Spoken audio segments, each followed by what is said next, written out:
देखो, कल जो हम लोग पढ़े थे वो पढ़े थे जनन के बारे में। दो चीज, एक जनन जो होता है हमारे संतति को बनाए रखने के लिए जनन की क्रियाएं होती है, जिससे पीढ़ी दर पीढ़ी जो होता है जीवों के अंदर जनन होता है। और दूसरा जो हम लोग कल पढ़े थे वो ये पढ़े थे कि जनन दो प्रकार से होते हैं, एक अलैंगिक जनन होते हैं और एक जो था लैंगिक जनन होता था। अब इसके अंदर उसी के अंदर एक यहाँ पे था चित्र को समझने के लिए कि चित्र 1.2 दिया गया है। चित्र 1.2 में जो है हमें देखने को मिल रहा है कि हमारे पास एक जो है वो है इष्ट के अंदर मुकुलन और एक होता है अमीबा के अंदर कौन सी विखंडन। ये दोनों अलैंगिक जनन है और इस अलैंगिक जनन के अंदर दोनों के अंदर विखंडन का ही प्रोसेस है। दोनों के अंदर क्या है? लेकिन ये दोनों विखंडन प्रोसेस के अंदर कहीं ना कहीं क्या है? अंतर है। कहीं ना कहीं क्या है? अंतर है। और इस चित्र के अकॉर्डिंग चित्र 1.2 के अंदर बताया गया है कि एगो जो है वो है कौन सी इष्ट में मुकुलन और दूसरा है अमीबा में विखंडन। हम तुमको ये बात बताना चाह रहे हैं कि ये दोनों जो है ये विखंडन का जनन है, यानी एक लिंगी श्रेणी के अंदर एक अलैंगिक जनन के अंदर जो हमारे पास विखंडन का प्रोसेस था उस विखंडन में ये दोनों आता है, लेकिन दोनों का विखंडन अलग अलग है। जब हम इस द्विविखंडन का बात करते हैं जो जनन का सबसे साधारण क्रियाएं हैं, उस द्विविखंडन के अंदर हम तुमको ये बात बताए हैं, जैसे यहाँ पर हमारे पास दो गो स्ट्रक्चर है। इन दोनों स्ट्रक्चर को जब हम देखते हैं तो इन दोनों स्ट्रक्चर को देखने के बाद देखो हमें ये चीज आसानी से समझ में आ जाएगा। हमारे पास यहाँ पर एक स्ट्रक्चर है किसका? अमीबा का। और जब इस स्ट्रक्चर अमीबा के बारे में हम बात कर रहे हैं तो इस अमीबा को हम एक कोशिकीय प्राणी के नाम से जानते हैं। कैसा? ये इसका शरीर एक कोशिका का बना हुआ है।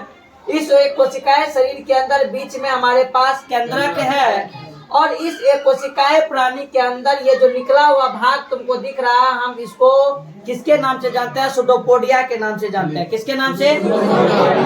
इसी सुडोपोडिया के द्वारा बताया जाता है कि ये अमीबा जो होते हैं वो एक स्थान से दूसरे स्थान जाने का काम करता है, साथ ही साथ अपने भोजन को कैप्चर पकड़ने का काम, खाने का काम भी, यानी भोजन का अंतर ग्रहण जो होता है लेने का काम जो अमीबा के अंदर होता है वो इस सुडोपोडिया के द्वारा ही होता है। किसके द्वारा होता है? इस अमीबा को जब यहाँ पर देखे तो ये अमीबा धीरे धीरे अपने रूप को आकार को बदल के यहाँ पे अपना एक अलग रूप में आया। फिर ये जो अमीबा था ये अमीबा अपने शरीर को बड़ा करने का काम किया, इलोंगेशन करने का काम किया। लेकिन इसी दौरान ये जो केंद्रक यहाँ पर गोल सा केंद्रक का रचना दिख रहा है, यहाँ पर केंद्रक को अगर तुम देखेगा तो ये केंद्रक थोड़ा सा क्या हो चुका है? चौड़ा हो चुका है। और बताया जाता है कि ये केंद्रक को चौड़ा होने के बाद ये केंद्रक का विभाजन यहाँ पर हुआ। तब तक ये जो कोशिका है वो कोशिका एक ही रूप में है। एक कोशिका के अंदर दो केंद्रक का निर्माण हो गया और फिर ये दोनों केंद्रक के निर्माण होने के बाद कोशिका और चौड़ा हुआ और धीरे धीरे कोशिका चौड़ा होने के बाद जो है यहाँ पर आने के बाद ये दो कोशिकाएं आपस में क्या हो गए? बट गए, विभाजन हुए। कोशिका का अमीबा का ये साइज और अमीबा का ये साइज, ये दोनों साइज में अंतर है। लेकिन यही अमीबा का विखंडन होने के बाद दो बराबर भाग में, दो इक्वल साइज में बताया जाता है कि इस शरीर का रचना यहाँ पे हुआ है। और जब ये शरीर का इसमें रचना हो रहा है तो अमीबा के अंदर का बात करते हैं तो इस रचना के अंदर का बात करते हैं तो दोनों क्या है? इक्वल यहाँ पे रचना हुआ है। यानी द्विखंडन के अंदर हम यहाँ पे क्या देख रहे हैं कि जब भी शरीर का दो भागों में विभाजित होता है तो उसके शरीर का रचना दो बराबर खंड में हुआ, दो बराबर खंड में हुआ है। यहाँ पर अमीबा का एक कोशिका था, उसके अंदर कोशिका विभाजन हुआ। सबसे पहले केंद्रक का बंटवारा हुआ और केंद्रक के बंटवारा होने के बाद दो हमें स्पेशल यहाँ पे अलग अलग एक समान कोशिकाएं मिला और ये कोशिकाएं अपने जनक के कोशिकाएं से हमेशा क्या रहेगा? एक जैसा रहेगा, समान रहेगा हर एक रूप में। ये हम तुमको कल बता चुके थे। लेकिन हम अगर इष्ट के अंदर का बात करेंगे तो इस इष्ट के अंदर हमें क्या देखने को मिलता है कि ये हमारे पास एक इष्ट जनन कोशिका था। वो जो है अमीबा वो अलग कुछ प्रोटोजोआ के अंदर का आता है। प्रोटोजोआ जगत जो हम पढ़े तो उसके अंदर आता है। और ये ईस्ट जो आता है ये किस जगत के अंदर आता है? फंजाई जगत के अंदर। किसके अंदर आता है? और यहाँ पर हम ऊपर में अभी कहीं पे लिखा हुआ था कि मोनेरा और प्रोटेस्टा के अंदर जो होता है वो कैसा जनन हमें देखने को मिलता है? ये अलैंगिक जनन। कैसा जनन मिलता है? तो उसी फंजाई के अंदर यहाँ पर हमारे पास ये जो एक स्ट्रक्चर है ये किसका है? ईस्ट का। किसका है? ईस्ट का। ये ईस्ट जो है ये जनन कोशिकाएं था। इस ईस्ट के अंदर ये वाला भाग जो है ये केंद्रक है। ये कौन सा वाला भाग है? ये केंद्रक वाले भाग के अंदर केंद्रक का विभाजन होता है और यहाँ पर एक दो केंद्रक में विभाजित हो गया। लेकिन इस इष्ट के शरीर के ऊपर एक संरचना बनती है जिसको हम बोलते हैं प्रवध। क्या बोलते हैं? इस जनन कोशिकाएं के अंदर एक बाहरी संरचना बनती है और इस बाहरी संरचना को हम प्रवध के नाम से जानते हैं। ये इष्ट के शरीर के ऊपर ये प्रवध की रचना होती है और ये प्रवध जो निकली ना ये मेन जो कोशिका है उसी के समान है। ये जो पर्वत यहाँ पे बना है वो किसके समान है? ये जो मेन कोशिका है ना उसके समान। यानी दिखने में यह भी छोटा है, दिखने में यह भी छोटा है, लेकिन इसका काम इसी के तरह बापे के तरह है। और यही पर्वत धीरे धीरे फिर परिपक्व हो जाता है, मैच्योर होता है और फिर बताया जाता है कि जनक के कोशिकाएं से ये जनक के कोशिकाएं से विकसित होके जब पूर्ण रूप से मैच्योर हो जाता है एक कलिका के रूप में बन जाता है। किसके रूप में? बर्ड्स के रूप में बन जाता है, कलिका के रूप में बन जाता है। तो ये तुम्हारा यहाँ पर टूट के नीचे गिर जाएगा और टूटने के बाद इस शरीर से फिर यहाँ पर एक नया कैसा कोशिका बना लेता है? जनन कोशिका, जनक के समान बना लेता है। यानी इसके अंदर भी विखंडन हुआ, एक पर्वत निकला और पर्वत निकले के बाद ये डेवलप किया, डेवलप करने के बाद टूट के नीचे गया। लेकिन इस दौरान क्या होता है कि ये दोनों जो होते हैं वो आपस में समान नहीं होते हैं। ये द्विखंडन, इसमें भी तो खंडन है लेकिन ये बराबर एक जैसा खंडन इसके अंदर हमें देखने को नहीं मिलता। ये एक विशेष प्रकार का जनन होता है। जबकि अगर हम बात करते हैं किसके अंदर? जीवाणु के अंदर, जो कि बैक्टीरिया जगत के अंदर से आता है, मोनेरा जगत के अंदर से आता है। जब भी उसके अंदर द्विखंडन होता है उसके अंदर जो होता है तो वो बराबर एक समान क्या होता है? उसके अंदर खंडित होने का गुण होता है। तो ये तुम्हारा चित्र 1.2 था जिसके अंदर हम इस विखंडन के दो अलग अलग रूप को हम देखने का काम किए थे और किस प्रकार से कोशिका विभाजन द्विखंडन के रूप में हुआ था वो भी हम देखे। इसके अंदर क्या होता है? समान सूत्री होता है। क्या होता है? ये समान सूत्री विभाजन होता है। इसमें आगे हम ये बात बताए थे, आगे ये बात हम जानते हैं कि वो जो वृद्धि था, जैसे अमीबा के अंदर हम देखे द्विखंडन था, ठीक, अलैंगिक जनन था और द्विखंडन विधि के द्वारा था। परामेशियम जो होता है ये भी प्रोटोजोआ समूह के अंतर्गत आता है परामेशियम। और उस परामेशियम का आकार अगर हम बात करते हैं तो 10वां के अंदर हम लोग पढ़े थे, एक चप्पल जैसी रचनाएं होती है और उसके ऊपर जो होता है कुछ इस प्रकार से जो सीलिया होता है वो सीलिया उसके ऊपर पाया जाता है। अमीबा के अंदर जाने आने का जो कार्य होता है वो सूडोपोडिया के द्वारा होता है। लेकिन इस परामेशियम के अंदर का बात करते हैं तो किसके द्वारा गमन होता है? सीलिया के द्वारा। किसके द्वारा होता है? ये एक जगह से दूसरे जगह जाते हैं, किसके द्वारा? सीलिया के द्वारा जाता है। और इसके अंदर भी जो विखंडन होता है, विभाजन जो होता है, कोशिका विभाजन, वो किस रूप में होता है? अलैंगिक विभाजन के द्वारा, द्विखंडन विधि के द्वारा इसके अंदर भी हमें देखने को मिलता है। तो अमीबा और परामेशियम आदि के अंदर ये वृद्धि हमें दिखाई देता है। ईस्ट में यह विभाजन एक समान नहीं होते हैं तथा ईस्ट के अंदर पहले क्या बना था? अभी देखे थे, छोटी कलिकाएं उत्पन्न हो जाती है जो प्रारंभ में तो जनक के कोशिकाएं से क्या है? जुड़ा था और बाद में वो अलग होकर नए ईस्ट जीव में क्या हो जाती है? परिपक्व हो जाती है और एक नए ईस्ट का वहाँ पे क्या कर रहा था? वो निर्माण कर रहा था, जिस चीज को अभी हम लोग देखे थे। ठीक, आगे लिखा हुआ है एक खतरनाक चीज, देखो होता क्या है। एक बात तुम लोग बखूबी रूप से जानता है कि जनन करने के लिए हम तुमको बताए थे कि दो गो चीज का बहुत ज्यादा जरूरी होता है। जैसे उसके आसपास का उसका पीएच कैसा है, यानी पोटेंशियल ऑफ हाइड्रोजन अम्लीय नेचर है कि क्षारीय नेचर है। दूसरा चीज होता है उसका ताप। कौन सी है?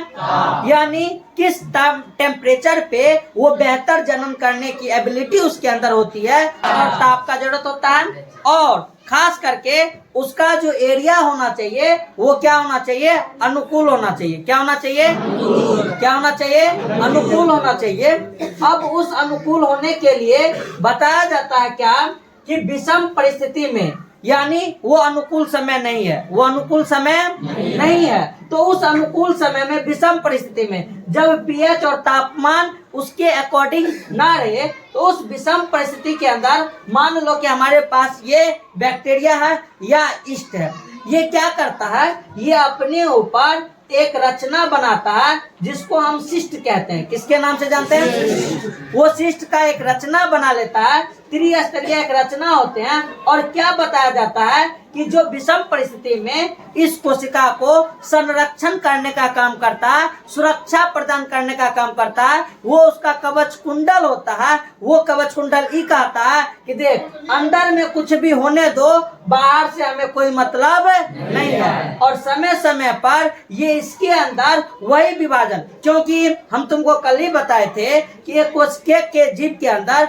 जनन तेजी से होता है, जनन, और उसका जीवन काल बहुत कम समय का होता है। मान ले अगर वो जनन नहीं कर पाता उस सिचुएशन के अंदर, टेम्परेचर खराब है, वातावरण सही नहीं है, अनुकूलन नहीं है उसका, तो मान लो 20 मिनट के लिए उसका तापमान बदल गया, 20 मिनट के लिए उसका पीएच सब एरिया बदल गया, तो पूरा का पूरा जो जीव है वो यहाँ पे क्या हो जाएगा, जीवाणु का पूरा जीव क्या हो जाएगा, नष्ट हो जाएगा। तो उस कंडीशन से बचने के लिए प्राकृतिक उसको ये चीज का अनुभव दिलवाया है कि तुमको जब विषम परिस्थिति आ जाएगा ना, उस समय उस कंडीशन में तुम्हारे शरीर के ऊपर एक रचना हो जाएगी, उसी के शरीर के द्वारा होता है, जिसको हम क्या बोलते हैं, शिष्ट बोलते हैं। क्या बोलते हैं, और ये शिष्ट के रचना के उपरांत इसको बाहरी वातावरण से कोई भी मतलब ये अंदर में अपने आप को प्रोटेक्ट कर लिया, ये अंदर में अपने आप को, और जब ये अपने आप को अंदर में प्रोटेक्ट कर लिया तो इसका कोशिका विभाजन समय के साथ चलता रहेगा। बाहर का मौसम भर दिन कैसे यो कहे न रहे, उससे कोई फर्क है, अंदर में जो कार्य होना है वो कार्य और होता रहने के कारण इसके अंदर बहुत सारा कोशिका विभाजन करने के बाद बहुत सारा कोशिका छोटे छोटे रूप में क्या हो जाते हैं, विभाजित क्या हो जाते हैं। और जैसे ही समय बेहतर आएगा, इसको इस शिष्ट के अंदर ये कौन सी संवेदनाएं होती है कि बाहर का टेम्परेचर को क्या करे, फील कर सके, और इसको लगेगा, शरीर को लगेगा कि अब कोशिका विभाजन होना चाहिए, तो उस दौरान ये शिष्ट जो होता है उस वातावरण को फील करके शिष्ट का क्या होता है, यहाँ पे शिस्टेशन हो जाता है, फट जाता है। शिस्टेशन का मतलब होता है शिष्ट का बनना, ये यहाँ पे फट जाता है, और फटने के बाद इसके अंदर जो छोटे छोटे कोशिका के रूप में जो विभाजन हुआ वो बहुत ज्यादा मात्रा में क्या होगा, बाहर निकलेगा। एक साथ बोलो, ये सारा का सारा फटने के बाद बाहर निकलेगा ना, तो इसको हम बोलते हैं किसके नाम से जानता है, बहुखंडन के नाम से। किसके नाम से, द्विखंडन के अंदर जो हम बात किए थे, तो द्विखंडन के अंदर शरीर क्या को रचना में खंडित हो रहा था, लेकिन विषम परिस्थिति के अंदर जब उसके शरीर का रचना द्विखंडन अवस्था में नहीं हो रहा था, उसके ऊपर शिष्ट का रचना हुआ और अंदर में कोशिका विभाजन हो रहा था, और एक साथ बहुत ज्यादा मात्रा में यहाँ पे कोशिका क्या हुआ, रिलीज हुआ, और ये कोशिका जो रिलीज हुआ तो हम इसको किसके नाम से जानते हैं, बहुखंडन। और ये जो बनने की क्रिया था उसको हम बोलते हैं कौन सी, पुट्टी वाला। क्या बोलते हैं, ये त्रिस्तरीय लेयर होता है। कैसा लेयर होता है, शिष्ट। तो लिखा हुआ है कि विषम परिस्थितियों में अमीबा अपने सुडोपोडिया, सुडोपोडिया को हिंदी में क्या बोलता है, पादा। क्या बोलता है, वो अपने उस सुडोपोडिया को, उसका जो बाहर में निकला हुआ स्ट्रक्चर रहता है उसको संकुचित कर लेता है, यानी सिकुड़ा लेता है, एक जगह पे इकट्ठा कर लेता है, तथा अपने परिक्षेत्र में एक कैसा लेयर बनाता है, त्रिस्तरीय कठोर एक स्रावित लेयर बनाता है, जिसे हम किसके नाम से जानते हैं, पुट्टी के नाम से। यानी पुट्टी के टूटने से अनुकूलन परिस्थिति में वो फटता है और फिर क्या होने लगता है, बहुखंडन के द्वारा वो विभाजित होता है और अनेक सूक्ष्म अमीबा, और उसी को हम एस्पोरुलेशन के नाम से जानते हैं। किसके नाम से? एक वर्ड आएगा बीजाणु जनन। कौन सी आएगा? क्या आएगा? तो उसको हम किसके नाम से? अमीबा का बीजाणुज अमीबाब के नाम से, सूडो स्पोडोस्पोर के नाम से हम जानने का काम करते हैं। और बहुत ज्यादा मात्रा में वहाँ पे तुम्हारा अमीबा उत्पन्न होता है और फुट्टी के भित्ति के फट जाने से ये बीजाणु, कौन सी, जिसको स्पोर बोलते हैं, इंग्लिश में क्या बोलते हैं? क्योंकि स्पोर क्योंकि छोटे छोटे आवरण में ये बट गया था ना। एक तो अपने एक कोश किया है, दिखाई नहीं देता, ऊपर से जब विभाजन हुआ तो इसी के अंदर बहुत छोटे छोटे स्पोर में वो बन गया होगा। और फिर बताया जाता है कि ये बीजाणुज परिक्षेत्र के माध्यम में विमोचित हो जाते हैं, फैल जाते हैं और इससे अनेक अमीबा विकसित होते हैं। और इस अभिक्रिया को ही हम किसके नाम से जानते हैं? बीजाणु जनन स्पोरुलेशन के नाम से जानते हैं। किसके नाम से जानते हैं? किसके नाम से जानते हैं? और ये क्रिया बीजाणु जनन होता है। यानी तुमको बोलेगा विखंडन जो होता है उसमें बहुखंडन वाला बात जो है, क्या वो स्पोरो जनन के नाम से जाना जाएगा? तो वो बीजाणु जनन के नाम से जाना जाता है, क्योंकि इसके अंदर बोलो अपने में बहुत ज्यादा स्पोर न बन गया और यही फटने के बाद बाहर निकला ना, उसी क्रिया को हम किसके नाम से जानते हैं? बीजाणु जनन के नाम से। किसके नाम से? किसके नाम से? यानी अमीबा के अंदर बहुखंडन के रूप से कौन परिस्थिति में, जब प्रतिकूल परिस्थिति रहता है तब, और बीजाणु जनन की क्या होती है उसके अंदर क्रियाएं हमें देखने को मिलती है। आगे हमारे पास है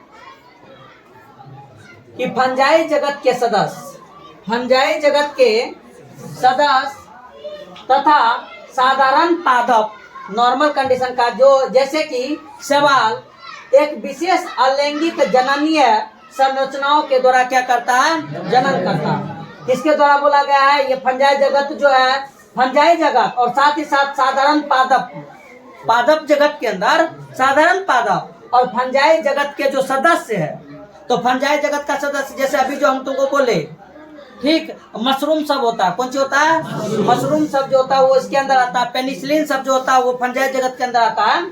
और साधारण पादप जैसे कि शैवाल विशेष अलैंगिक जनन, यानी इन दोनों वर्ग में भी क्या होता है? अलैंगिक जनन। कौन सी होता है? लेकिन वो विशेष अलैंगिक संरचनाओं के द्वारा वो जनन करते हैं, जो चित्र 1.3 के अंदर हमें देखने को मिला है। जब हम चित्र 1.3 के बारे में हम चर्चा करते हैं तो हमारे पास चित्र 1.3 कुछ यहाँ पर देखने को मिला है। जब यहाँ पर हम चित्र 1.3 को देखते हैं तो देखो हमारे पास यहाँ पे ये जो है ये क्लैमाइडोमोनास है। कौन सी है ये? शैवाल वर्ग का ये साधारण सा क्या है? क्लैमाइडोमोनास। ये जो है वो तुम्हारा हाइड्रा है। कौन सी है ये? ये जो तुम्हारे पास है ये पेनिसिलियम है। कि कौन सी है? जो कवक के अंतर्गत आता। और ये स्पॉन्ज पढ़े थे ना एनिमल किंगडम के अंदर, उस एनिमल किंगडम के अंदर का ये स्पॉन्ज है। क्या? जो कोरीफेरा के अंदर का उदाहरण था ना, तो वो चीज है। इस सभी के अंदर अलैंगिक प्रजनन है। कैसा प्रजनन है? क्लैमाइडोमोनास के अंदर अलैंगिक प्रजनन जो होता है वो बताया जाता है कि चल बीजाणु के द्वारा होता है। किसके द्वारा होता है? एगो वर्ड सुना होगा, जूस्पोर। क्या सुना था? सुना था। जब जूस्पोर के अंदर का बात किए थे तो बोले थे कि बहुत सूक्ष्म गति इसके अंदर, इसके जो जनन वाला जो भाग होता है ना, जैसे युग्मक का भाग होता है ना, वो युग्मक बहुत छोटे लेवल पे चलने का काम करता है। और उस विधि से अंदर का बोले तो इसके अंदर क्या बोले, क्लैमाइडोमोनास के अंदर चल बीजाणु बनने का कार्य होता है। ठीक, जूस्पोर बनता है। उसी प्रकार से बताया जाता है कि पेनिसिलियम के अंदर, बॉ के अंदर का बात करते हैं तो इसके अंदर कौन सी बनाता है? कोनेडिया। कौन सी के द्वारा होता है जनन? कोनेडिया के अंदर। यानी शरीर का जो भाग होता है वो अपने आप में क्या होता रहता है? विखंडित होता रहता है। और फिर समय सही होगा ना तो ये पूरा का पूरा टूट के क्या हो जाता है? फैल जाता है। तो इसके अंदर जो अगर बात करेंगे पेनिसिलियम के अंदर, तो वो किसके द्वारा जनन होता है? कोनेडिया के द्वारा। किसके द्वारा? ये छोटा छोटा वाला भाग है ना, इसको बोला जाता है कोनेडिया। क्या बोला जाता है? जबकि दूसरा अगर बात करते हैं हाइड्रा के अंदर, किसके अंदर? तो हाइड्रा के अंदर शरीर से एक छोटा सा भाग निकलता है जिसको हम बोलते हैं बर्ड्स, कलिका। हालांकि इसी को हम मुकुलम के नाम से भी जानते हैं। किसके नाम से जानते हैं? किसके नाम से जानते हैं? जिसके अंदर बताया जाता है कि छोटा सा क्या निकला? एक कलिका निकला। ये कलिका के अंदर भी पूर्ण कोशिका और जनन कोशिका की तरह काम करता है। यानी जिस तरह से इसका शरीर का रचना है ना, इसके शरीर को बनाने के लिए जिस चीज की जरूरत है ना, वैसा इस कलिका के अंदर आ जाता है। और कलिका एक समय के बाद पूर्ण रूप से मैच्योर होने के बाद ये टूट के नीचे गिरता है और जनन कोशिका की तरह कार्य करके यहाँ से एक नए हाइड्रा की क्या हो जाती है, उत्पत्ति हो जाती है। तो ये भी कलिका के द्वारा मुकुलन विधि के द्वारा करता है। जबकि इसके अंदर का अगर बात करेंगे, हाइड्रा के अंदर कलिका विधि के द्वारा और स्पॉन्ज के अंदर जेम्यूल के द्वारा। किसके द्वारा? स्पॉन्ज का जो रचना होता है, उस स्पॉन्ज के रचना के अंदर क्या होता है, बहुत ज्यादा मात्रा में स्पॉन्ज के अंदर ये जो जेम्यूल्स होते हैं, ये रचना है ना, इसी रचना को बोला गया जेम्यूल्स। क्या बोला गया? ये जेम्यूल्स विकसित करते हैं, डेवलप करते हैं और बहुत ज्यादा मात्रा में ये जेम्यूल्स जो होता है वो विखंडित हो जाता है और सही समय आने पर ये इसके द्वारा क्या करता है, बाहर आने का काम करता है, जिससे और भी हमारे पास क्या बनता है, स्पॉन्ज बनने का काम करता है। कौन सा बनने का? और जब स्पॉन्ज के बारे में पढ़े थे तो उसके अंदर था, जनन के अंदर जेम्यूल्स के द्वारा ये जनन होता है। और ये भी था क्या कि उसके शरीर के अंदर पानी के द्वारा जल तंत्र था ना, पानी को पूरे संवहन के द्वारा शरीर के द्वारा जो था कुछ इस प्रकार का हम स्ट्रक्चर बताए थे। ये नली जैसा स्ट्रक्चर था और यहाँ पर बहुत सारा और पतले पतले कांटे जैसी रचनाएं भी देखने को मिला था, जिसके द्वारा ऑस्टियम जिसको बोले थे, क्या बोले थे, जिसके द्वारा पानी एब्जॉर्ब करता था और इस वाला एरिया को ऑस्कुलम बोले थे। जब शरीर के अंदर पानी ज्यादा होता था तो वो बाहर करने का काम करता था। सर, वो ना हो गया। कौन? ये